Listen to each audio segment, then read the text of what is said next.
గురుగారు అసలు బోనాలు ఎందుకు చేస్తారు? అమ్మవారికి బోనాలంటే ఏంటి? ఎందుకు బోనం సమర్పించాలంటారు? శ్రీ గురుభ్యో నమః. ప్రపంచవ్యాప్తిగా తెలంగాణలో బోనాల పండగ అనేది విశేషంగా మనము జరుపుకుంటూ ఉంటున్నాం. ఈ బోనము అనే దానికి అర్థం ఏంటి అంటే, బోనము అంటే భోజనము అని అర్థం.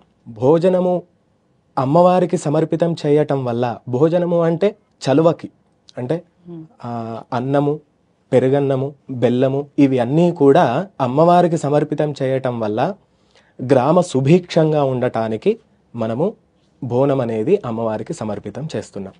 అసలు ఈ బోనం అనేది పూర్వం నుంచి ఒక దగ్గర 18వ శతాబ్దం నుంచి ఇది వస్తుంది ఆనవాయితీగా, మనకి ఇది వస్తూ ఉంది.